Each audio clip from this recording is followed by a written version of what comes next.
Efésios, capítulo 4.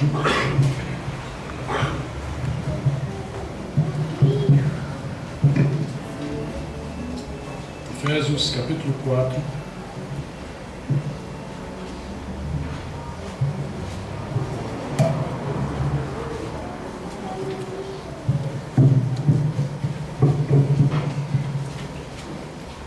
A partir do versículo 17, temos meditado nesse texto.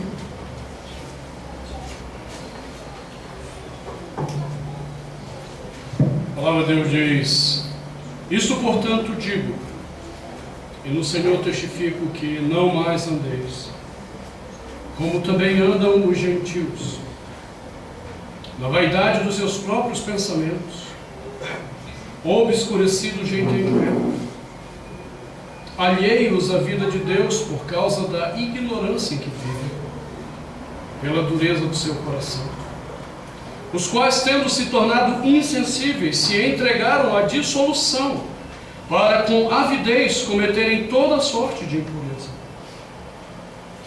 Mas não foi assim que aprendestes a Cristo, se é que de fato o tendes ouvido e nele fostes instruídos, segundo é a verdade em Jesus, no sentido de que, quanto ao trato passado, vos despojeis do velho homem, que se corrompe segundo as concupiscências do engano, e vos renoveis no espírito do vosso entendimento, e vos revistais do novo homem, criado segundo Deus em justiça e retidão, procedentes da verdade.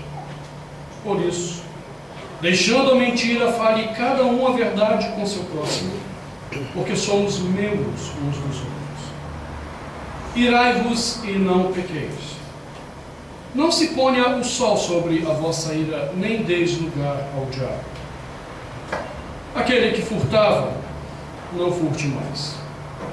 Antes trabalhe, fazendo com as próprias mãos o que é bom, para que tenha com que acudir ao necessitado. Não saia da vossa boca nenhuma palavra torpe, e sim unicamente a que for boa para a edificação, conforme a necessidade, e assim transmita graça aos que ouvem. E não entristeçais o Espírito de Deus, no qual fostes selados para o dia da redenção. Longe de vós toda amargura, cólera, ira, gritaria, blasfêmias, e bem assim toda malícia. Antes sede uns para com os outros benignos, compassivos, perdoando-vos uns aos outros, como também Deus em Cristo nos perdoou. Palavra do Senhor. Graças a Deus. Aleluia, Senhor. Nós te adoramos. Não há outro Deus como o Senhor. És o único, que a despeito de sermos o que somos, fazermos o que fazemos, ainda é capaz de nos acolher em teu Filho, com amor, nos chamar de teus filhos por meio de Jesus, e nos ensinar a crescer em ti mesmo. Somos imensamente gratos ao Senhor por isso. E ao recebermos a tua palavra, pedimos que essa instrução que nos faz crescer em ti chegue ao nosso coração, mova a nossa vida para louvor do teu nome, em Cristo Jesus. Amém. Podeis assentar.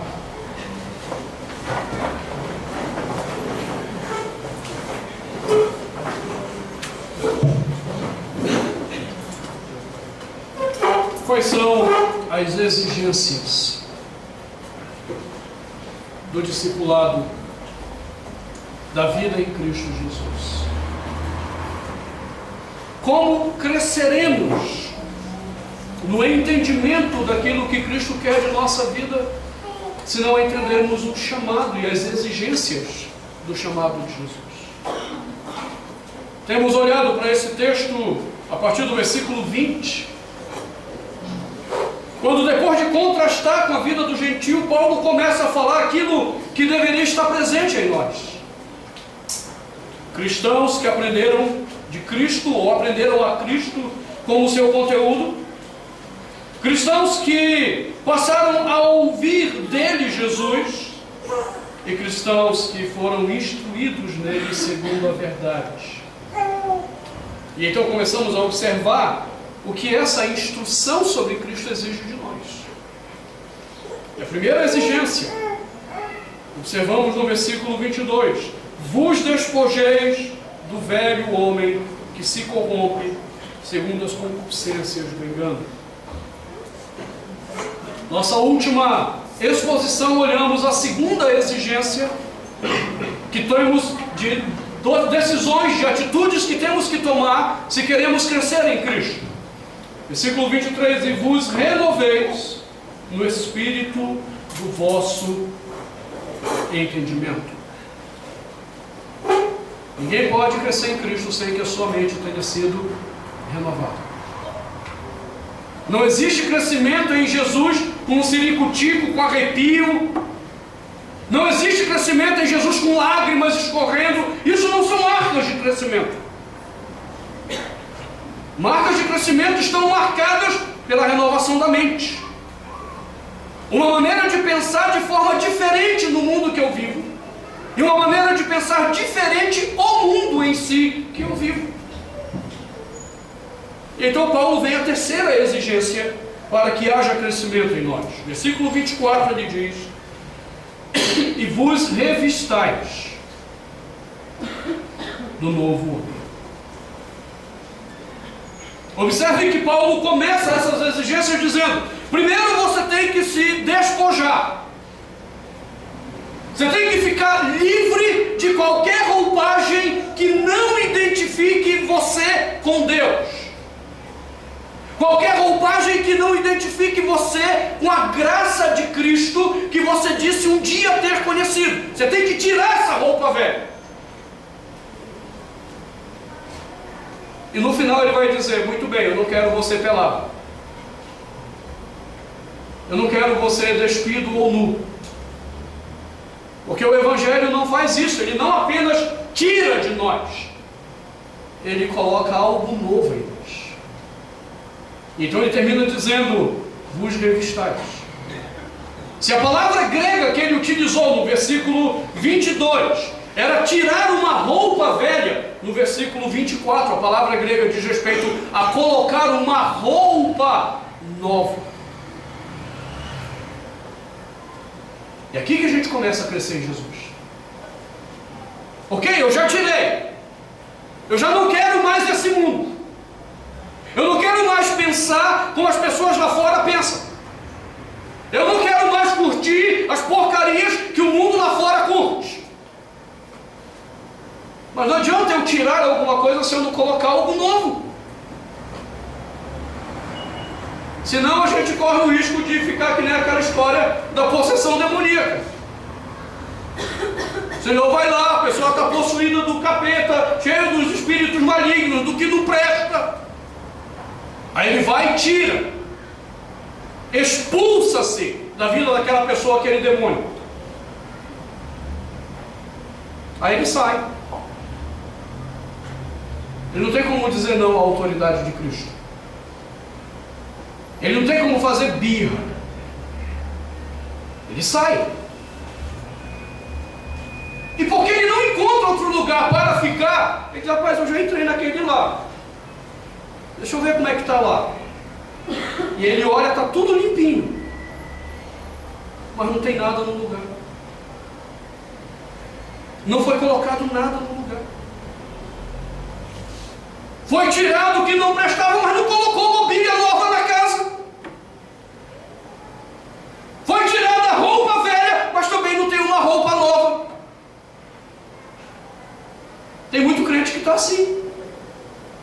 Ele ouviu de Cristo, ele até aceitou algumas exigências do Evangelho, mas ele não consegue pensar biblicamente sobre as suas atitudes. Então ele não consegue colocar uma roupagem que seja digna do Evangelho. Por que Paulo então, entre tirar a roupa e colocar a roupa, colocou o pensamento. Você prestou atenção nisso? Os 3 passos que Paulo fez: tire a roupa. Ele não disse o seguinte: agora põe uma roupa nova. Ele disse: tire a roupa. E agora aprenda a pensar antes de colocar a roupa nova. Porque colocar a roupa nova tem que ser um processo consciente da minha fé em Jesus. Não é simplesmente aceitar por aceitar. Lembra de Paulo? Paulo está lá pregando para os bereanos. Paulo está propondo para eles uma roupa nova, o Evangelho, uma roupa limpa, ou como diz o Apocalipse, lavada pelo Cordeiro, branquinha de tão limpinha que é. Paulo está dizendo: eu estou propondo uma nova vida para vocês, eu estou oferecendo no Evangelho uma nova vida para vocês. E aí os bereanos estão lá: rapaz, é Paulo, hein? Olha o apóstolo, olha o homem de Deus. É assim que eles estão? Então, ok, você está me oferecendo uma roupa nova, mas deixa eu pensar biblicamente se a roupa que você está me oferecendo é bíblica. E eles começam a conferir palavra com palavra a palavra de Deus, para ver se Paulo estava dizendo a palavra de Deus de fato. E quando eles entenderam que sim, ok, nós podemos aceitar. Ninguém consegue colocar uma roupa nova na sua vida que vai espelhar Cristo Jesus sem que tenha começado pela mudança da mente. E se a mente foi transformada, bom, então agora eu estou disposto a aceitar essa roupa nova. Não é pela onda da galera, não é porque a igreja disse que é. É isso que me aflige no movimento gospel. É um movimento de gente sem cérebro para pensar. Aí vão lá os profetas do movimento gospel. Aí se ungem com óleo. Não é um dia assim, passar o dedo lá, não. Eles estão despejando óleo, 1 litro de óleo na cabeça. Fernanda Brum fez isso há uns 2 anos atrás. Despejou 1 litro de óleo ungido na cabeça. Rapaz, assim, parece coxinha que vai para fritura, moço. Tá doido? Talvez, né, esteja já preparando para ser fritada no inferno mesmo, com tanta heresia. E aí, irmãos? O tanto de heresia que essa mulher tem ensinado, se ela não se arrepender, é o único caminho dela. Porque são aberrações que afrontam a Cristo. E aí o pessoal vai na onda. Ninguém para pensar: Senhor, biblicamente eu posso usar essa roupa em mim, eu posso de fato usar isso em teu nome e viver de tal forma que o Senhor vai ser agradado com essa minha atitude. Não, ninguém para pensar. E aí como é que você vai colocar uma roupa que espelhe Jesus? Não, antes pelo contrário, você vai pôr uma roupa que macula o nome do Senhor Jesus. É só você ver o testemunho que nós estamos dando para o mundo enquanto evangelho. Ai, Jesus, que dificuldade com esse termo hoje.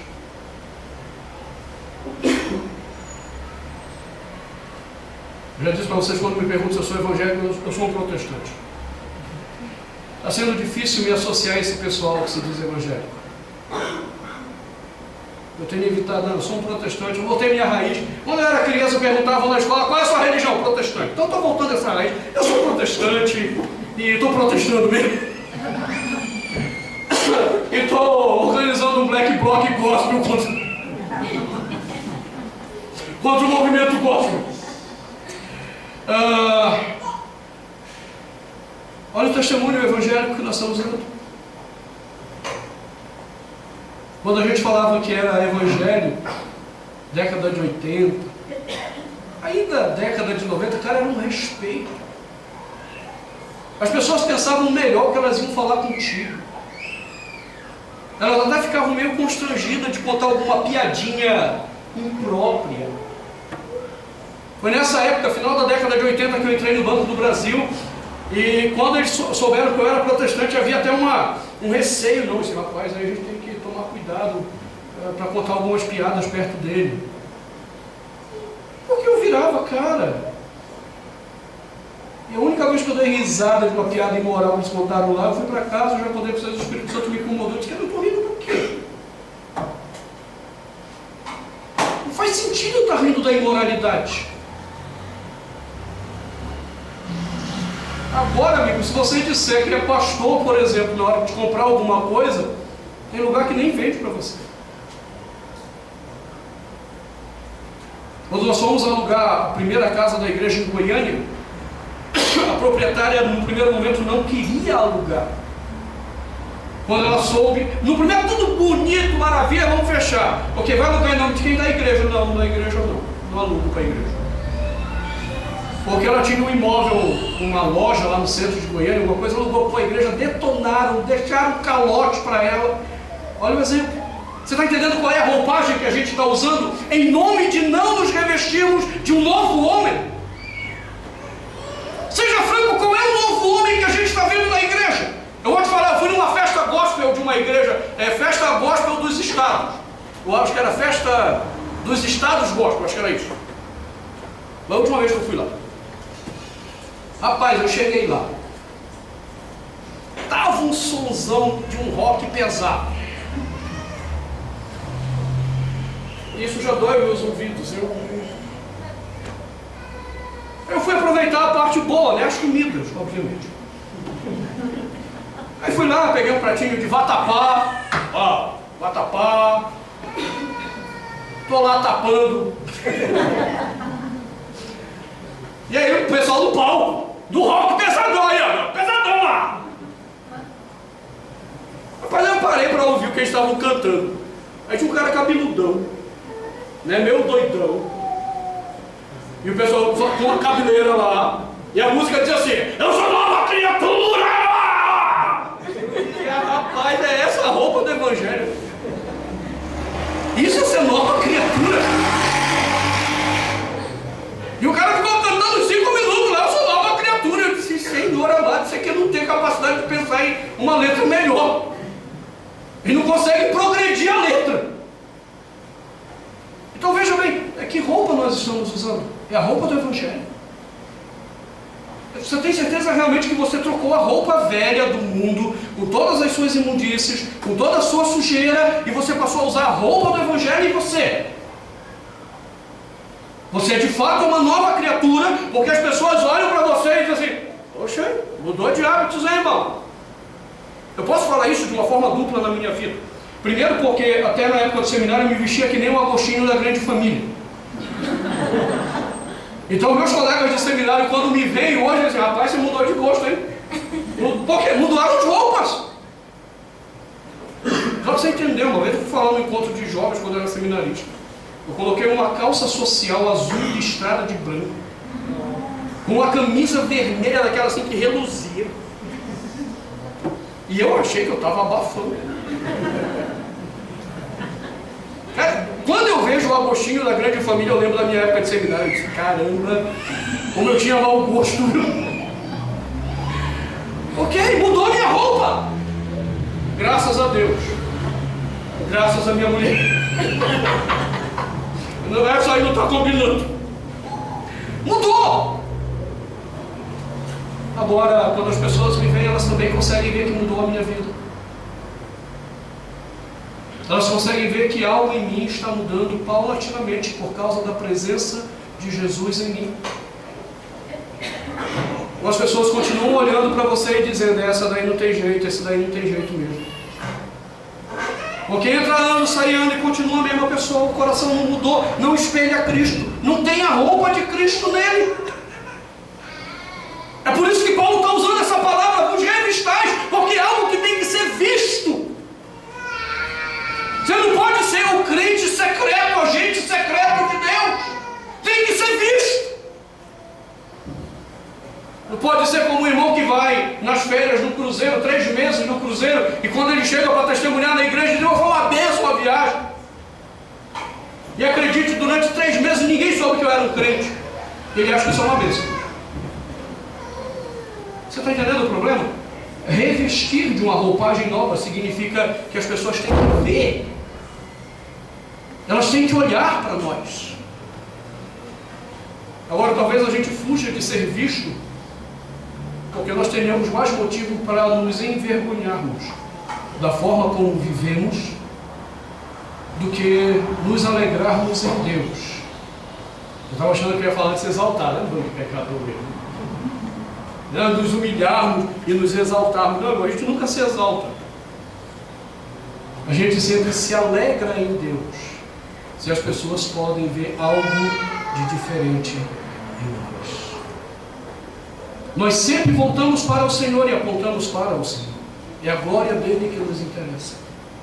E se as pessoas veem algo diferente em nós, é Cristo que tem que ser exaltado por causa disso. Nunca nós. A nossa roupa aponta para Ele. A nossa roupa aponta para a presença dele em nós. Agora, Paulo diz que eu tenho que fazer isso. E o que caracteriza esse novo homem são duas coisinhas básicas.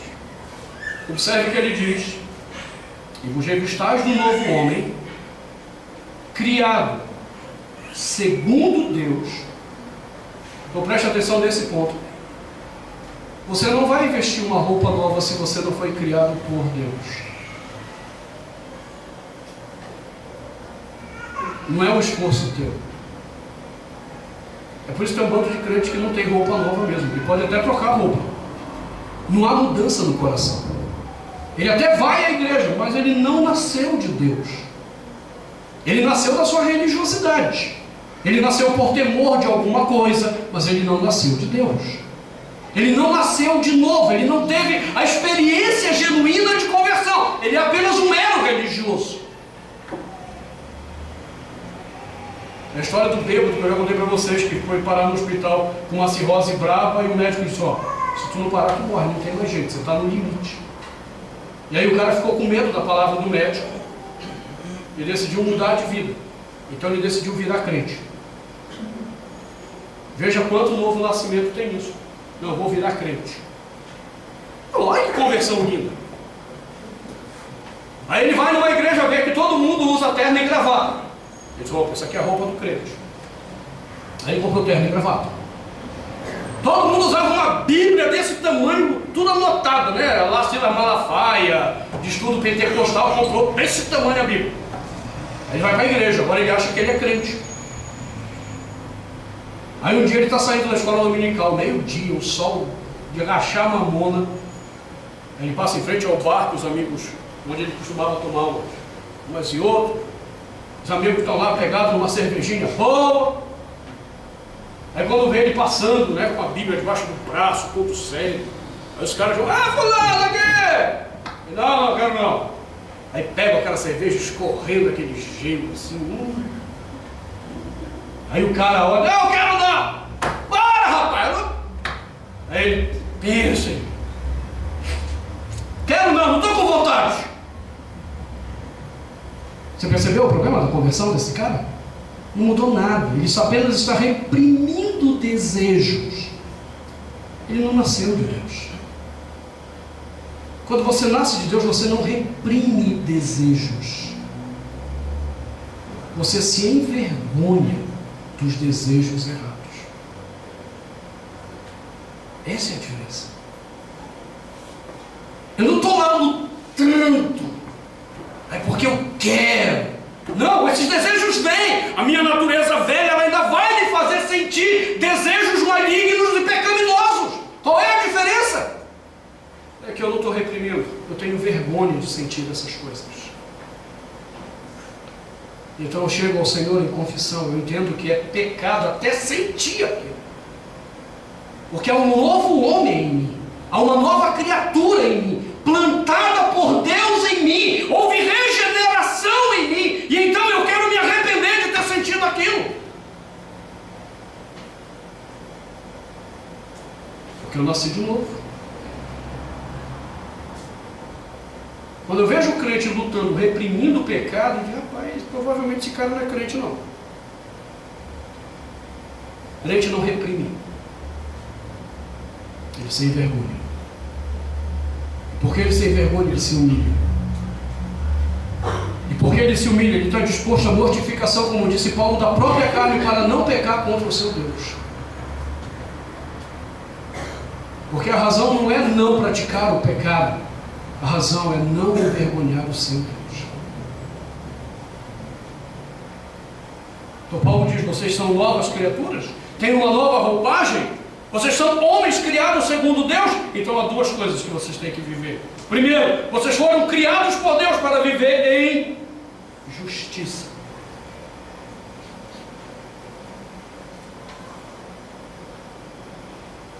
Justiça. O que essa palavra significa? Justiça, na teologia bíblica, significa viver tudo aquilo que Deus quer da sua vida. Significa proceder corretamente tudo aquilo que Deus exige da sua vida. O justo é aquele que, tomando a lei de Deus e a vontade de Deus, decide cumprir a vontade de Deus, ainda que ele tome prejuízo próprio. Às vezes nós vamos tomar prejuízo para fazer o que Deus quer. Nós vamos tomar prejuízo. São oportunidades que a gente vai ter que abrir mão para fazer o que Deus quer. São negócios que vão aparecer na sua vida e você vai dizer: não, isso não glorifica a Deus. São sentimentos que parecem lindos e maravilhosos e você vai dizer: olha, mas esse sentimento não está de acordo com a vontade de Deus. Se eu sou nova criatura, como dizia aquele roqueiro, eu quero viver corretamente aos olhos de Deus. Isso é a justiça. Antes de Cristo eu não podia viver a justiça, porque eu vivia para mim mesmo, eu vivia para a minha satisfação, eu vivia para a minha alegria, eu vivia para o meu prazer. Eu não podia viver a justiça de Deus. Agora eu posso, porque Cristo Jesus me justificou. Cristo Jesus pagou a minha dívida, me justificou para eu ter comunhão com Deus, e agora o meu coração se enche da vontade de viver a justiça que Deus requer da minha vida.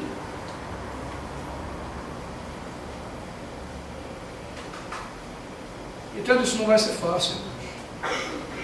O seu coração pecador, miserável, obstinado, ele vai querer que você continue vivendo de acordo com o que você acredita. Ontem eu falava num jantar de casais, na verdade é um coquetel de casais, gostei que legal. É uma preparação para o jantar de casais do dia da namorada. Vamos ter aqui na igreja também. Vou falar isso no final. Ninguém está copiando nada, já estava acertado antes. Não é que eu vi lá, agora vamos fazer também, não. Já estava acertado antes. E aí eu fui falar, eu mencionava isso às pessoas sobre os votos matrimoniais. Outro assunto foi sobre os votos matrimoniais. Que a única razão para você manter seus votos matrimoniais é se você realmente acreditar na glória de Deus. E que os votos não foram feitos para satisfazer o outro, mas para glorificar Deus. E aí eu pontuei com eles uma situação que eu acho engraçada. Às vezes as pessoas têm oportunidades para crescer financeiramente. Aí assim, não, essa é a oportunidade que Deus abriu para mim, pastor. Olha só, eu vou ter que trabalhar amanhã, tarde e noite, é verdade. Eu quase não vou ver minha esposa, dar um beijo nela, não vou poder brincar com ele, mas Deus está nos abençoando e essa é a oportunidade para eu crescer financeiramente. E ele acha que está honrando os votos matrimoniais. O que é que esse cara não tem na cabeça? Justiça de Deus. Porque segundo a justiça de Deus, eu prefiro estar alegre com Deus no pouco do que me matar e sacrificar para ter muito e não ter nada, porque eu não tenho nem Deus e nem minha família. Justiça de Deus. Essa é a loucura que o mundo está entendendo. Pessoas que estão se matando porque querem viver segundo os seus padrões e não segundo o padrão de Deus. Agora entenda, você é nova criatura, você está com a roupa de Jesus em você, é a nova roupagem, a roupa do novo homem. Então você quer fazer o que é certo, aquilo que é justo aos olhos de Deus. com certeza não é justo matar a família, sacrificar a família, em nome de uma pseudo-bênção de Deus da prosperidade. E há muitos outros exemplos da justiça. Quando nós negociamos a verdade de Deus, quando nós negociamos a vontade de Deus na nossa vida para nos satisfazermos e vamos escolher apenas as duras penas disso.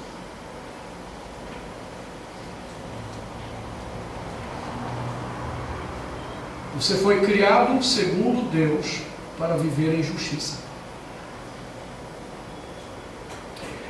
E isso vai trazer prejuízo para você muitas das vezes. Da pessoa que te ofende. Eu já vou adiantando porque até aqui, irmãos, eu preciso dizer isso a vocês, até aqui o sermão está light. Nenhum desses sermões até hoje de Efésios foram duros. Você quer saber quando vai ficar duro? A partir do 25. Porque aí Paulo vai mexer em áreas específicas da sua vida. E você não vai gostar do que Paulo vai dizer a partir do versículo 25.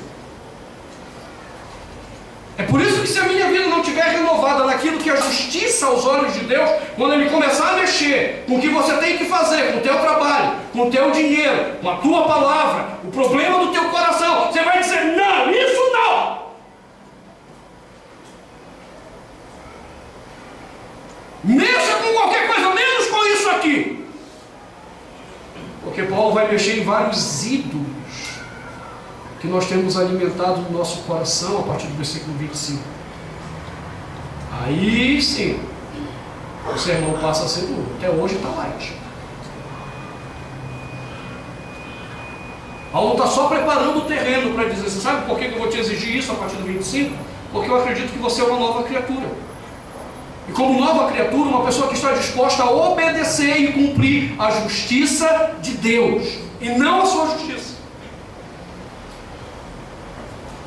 A segunda questão que Paulo coloca, nós fomos criados segundo Deus para vivermos em retidão. Não é apenas a justiça, mas é caminhar de forma correta. Ou seja, não desviar nem para a direita, nem para a esquerda. Porque a justiça não aceita atalhos. A justiça não aceita atalhos. A pessoa diz, pastor, mas no final das contas terminou assim. Mas você não andou reto. Você desviou caminhos. E por que você desviou caminhos? Ai, está duro demais, deixa eu dar uma alegradazinha no meu coração. Agora eu vou voltar para o caminho. Você entende? Você termina praticando o que é justo, mas satisfazendo ainda você. Você fez desvios na caminhada. Esse é o nosso problema com a Igreja Católica quando ela trata com o pecado. Como é que a Igreja Católica trata com o pecado? Bom, você peca, aí você chega lá no dia da penitência com o padre, e em vez de ele dizer abandone o pecado, ele diz para você, reze tantas Ave Marias, não sei quantos Pai Nossos, né? E dependendo aí da gravidade do seu pecado, ainda no milho. Com penitências mais pesadas. Pronto, eu cumpri isso. Aí o que eu faço? Eu peco de novo. Porque o caminho não é abandonar o pecado. O caminho é só se penitenciar. Pronto, você se penitenciou, está tudo jóia. Não, aos olhos de Deus não existe essa história. Arrependimento implica no abandono do pecado, o abandono do caminho errado.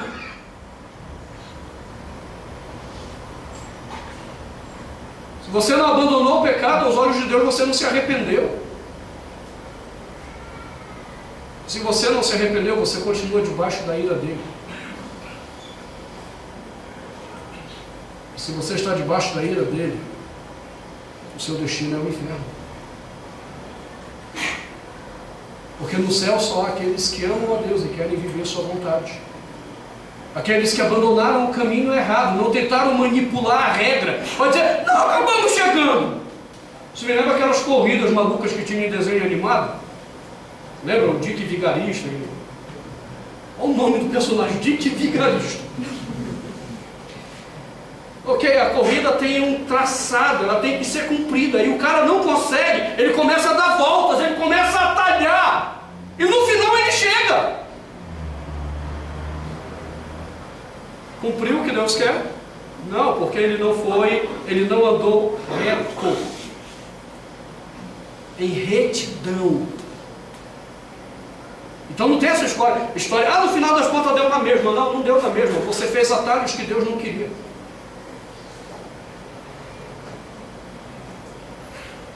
Sabe como é que a gente faz isso? A gente faz isso com desculpas esfarrapadas.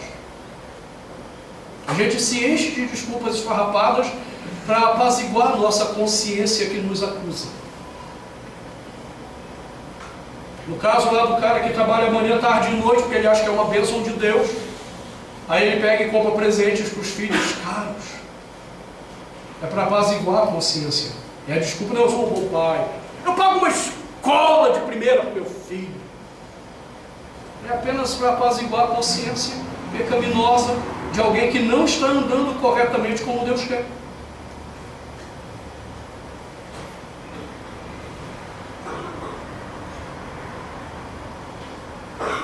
Paulo Tavares, essa semana, falando no autoconfrontação para a gente, pense numa semana confrontadora essa semana. Eu só lamento quem perdeu.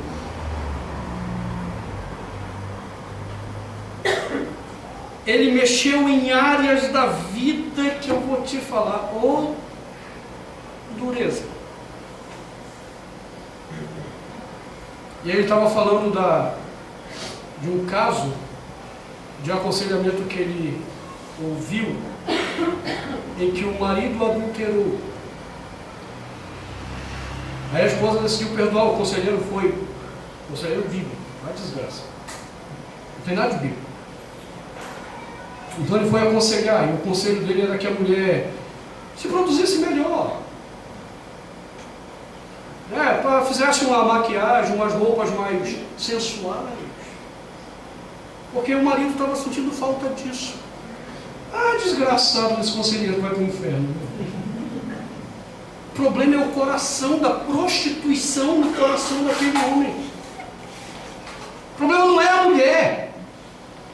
É a prostituição do coração. E em vez de traçarmos o caminho reto, a gente fica inventando desculpas esfarrapadas para justificar coisas. Você foi criado para viver em retidão, o caminho que Deus traçou. E a palavra é, não te desvie nem para a direita e nem para a esquerda. Hoje eu acertei. Uma vez eu estava pregando na igreja e fui dizer, não te desvie nem para a direita, nem para a esquerda. E aí o pessoal ficou olhando para mim, eu não tinha entendido. Hoje eu acertei.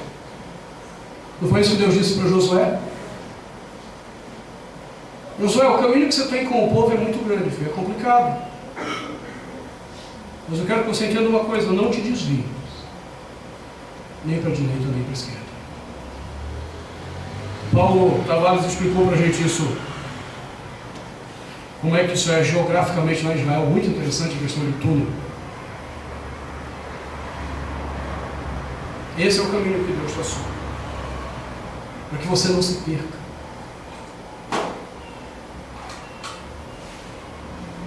Agora observe que esse viver em retidão, ele está acompanhado de uma outra observação de Paulo.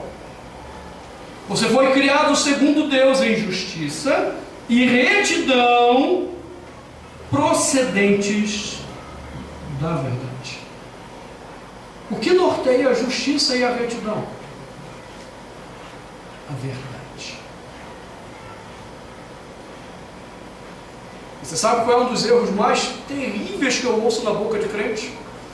É quando eu pergunto, irmãos, o que é a verdade?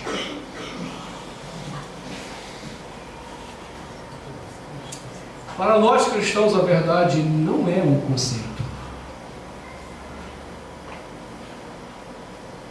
Nós não vamos discutir verdade filosoficamente, porque para a gente verdade não é conceito. Verdade é uma pessoa. Cristo disse: eu sou a verdade. Olhe para Ele. Olhe para a forma dele viver. Olhe para aquilo que Ele ensinou. E você saberá o que é verdade. Então, se alguém vem e exige mudanças na tua vida, de comportamento na tua vida, você tem que perguntar: isso espelha Cristo? Ele é a verdade para mim. Não é um conceito. É por isso que os homens se perdem. Porque, mas o que é a verdade? Aí eles começam a fumar umas maconhas meio doidas aí, batizadas. Aí começam a ludibriar, elucubrar no que é a verdade. Não, irmãos, para a gente é muito claro. Nós não estamos debaixo da maconha. Nós já fomos libertos dessa maldita. É, obviamente que é maconha espiritual aqui. Porque alguns até experimentaram material por aqui. Alguns, como eu nunca experimentei maconha, mas já fui um maconheiro espiritual. Já viajei muito nas minhas elucubrações. Não, eu não tenho um conceito de verdade. Verdade para mim é aquele que é a verdade. Então, se eu quero saber se algo é verdadeiro ou não, se é justo ou não, se é reto ou não, eu não fico elucubrando, eu olho para Ele. Nele, Jesus, eu encontro a razão da minha fé, da minha vida e do que eu devo fazer. Ele é verdade. Você entende essa diferença? Porque se você não entender isso, você não entendeu o que é uma nova vida. A gente abriu mão das nossas loucuras filosóficas para jogarmos toda a nossa vida, todo o nosso viver naquele que é a verdade de todas as coisas, Jesus Cristo. E Ele então é o que norteia o ser o novo homem. Se você a cada dia não cresce a imagem de Jesus, você precisa questionar a sua salvação. Porque se Cristo está em ti, não tem como você viver. Somente Ele vive. Se Ele está em ti, não tem como você fazer birra com sua vontade. Somente a vontade dEle é o teu alimento. Você está entendendo o problema? E a minha justiça é a justiça dEle. E a minha retidão é a retidão dEle. Porque Ele é a verdade plena e absoluta e tudo que eu preciso saber para viver piedosamente aquilo que Deus quer na minha vida. Com isso, Paulo encerra as exigências. Encerra a segunda parte do que ele vinha dizendo desde o versículo 17. A partir do versículo 25, ele começa a confrontar esse novo homem que nós dizemos estar em nós. Se você está em Cristo e você se despojou do velho homem, se você está em Cristo e renovou a sua mente, se você está em Cristo e foi revestido do novo homem, criado segundo Deus em justiça e retidão procedente da verdade, eu preciso lhe dizer o que deve ser visto na sua vida. E Paulo começa no versículo 25. Eu apenas quero ler, para que você entenda onde nós vamos ter que mexer a partir do domingo que vem. Por isso, porque vos revestistes do novo homem, porque fostes criados segundo Deus em justiça e retidão procedente da verdade, por isso, deixando a mentira, fale cada um a verdade com seu próximo, porque somos membros uns dos outros. E aqui eu vou corrigir essa tradução maldita. E quando fordes irados, não pequeis. Tem gente que acha que ira é uma opção. Não, vai ficar uma irazinha que é pecado. irados não pequeis, e não se ponha o sol sobre vossa ira, nem deis lugar ao diabo. Aquele que furtava, não furte mais. Antes trabalhe, fazendo com as próprias mãos o que é bom, para que tenha com que acudir ao necessitado. Não saia da vossa boca nenhuma palavra torpe, sim unicamente a que for boa para a edificação, conforme a necessidade, assim transmita a graça aos que ouvem. Vamos corrigir essa tradução do 30 também. E não provoqueis a ira o Espírito de Deus. Tem nada de entristecer. Nós vamos ver isso nos sermões, que vamos ter a partir do domingo que vem. Mas tem gente que acha que peca, o Espírito Santo fica: por que você fez isso comigo? Eu não merecia você fazer um negócio, eu estou tão bom com você. É por causa dessa tradução maldita aqui. A expressão grega tem nada a ver com o Espírito Santo triste, mas com o Espírito Santo irado contra a sua vida. Voltando, então ele está dizendo: e não provoquem a ira do Espírito Santo de Deus, no qual fostes selados para o dia da redenção. Longe de vós, olha aí, toda amargura, cólera, ira, gritaria, blasfêmias, e bem assim toda malícia. Você já entendeu por onde que Paulo vai entrar agora? Se você está revestido do novo homem, nenhuma dessas coisas deve estar na sua vida. Aí você diz: Senhor, a porta é estreita mesmo. Não acabou. Antes, sede uns para com os outros benignos, compassivos, perdoando-vos uns aos outros, como também Deus em Cristo nos perdoa. Você já entendeu onde a gente vai ter que mexer? Eu acho que se você entendeu a mensagem até aqui, você já entendeu por que a partir do domingo que vem que o sermão vai ficar duro. Até aqui Paulo foi light. A partir daqui ele vai mexer no seu coração. E não vai ser fácil ouvir o que ele está dizendo em cada palavra dessa.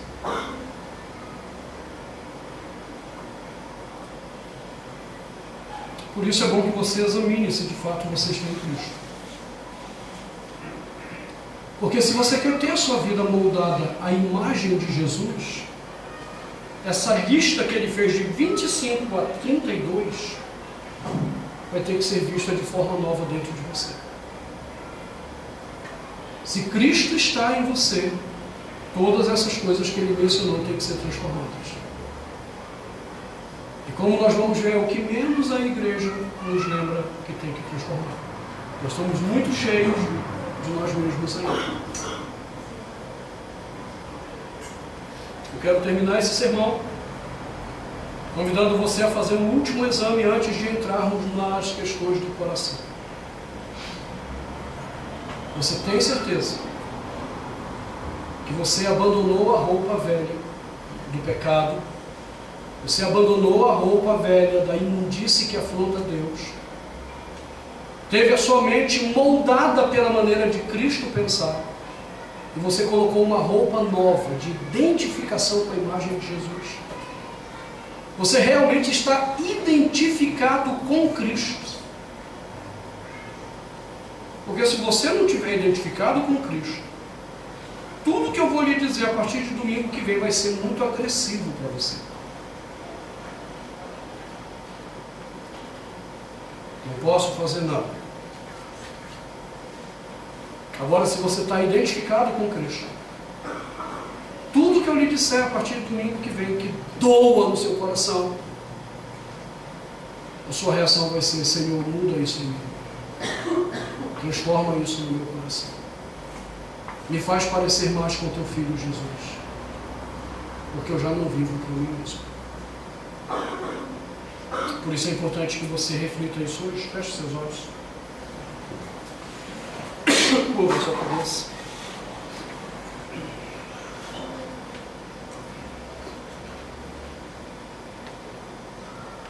Senhor, nós te buscamos nessa hora. Porque precisamos que o teu Espírito nos ajude a compreender de fato o nosso coração. Não queremos nos ver com engano. Não queremos nos ver com a mentira. Mentira que pregamos às vezes para nós mesmos, para não termos que nos enxergar. Nossa oração nessa hora é a oração do salmista que diz: sonda-me, ó Deus, e conheces o meu coração. Vê se há em mim algum caminho mau e guia-me pelo caminho eterno. Ajuda-nos a orarmos dessa forma, para que não tenhamos uma fé enganada, para que não tenhamos uma fé iludida, numa falsa salvação, que nos rouba a capacidade de ver ao Senhor de fato, em nome de Jesus. Amém.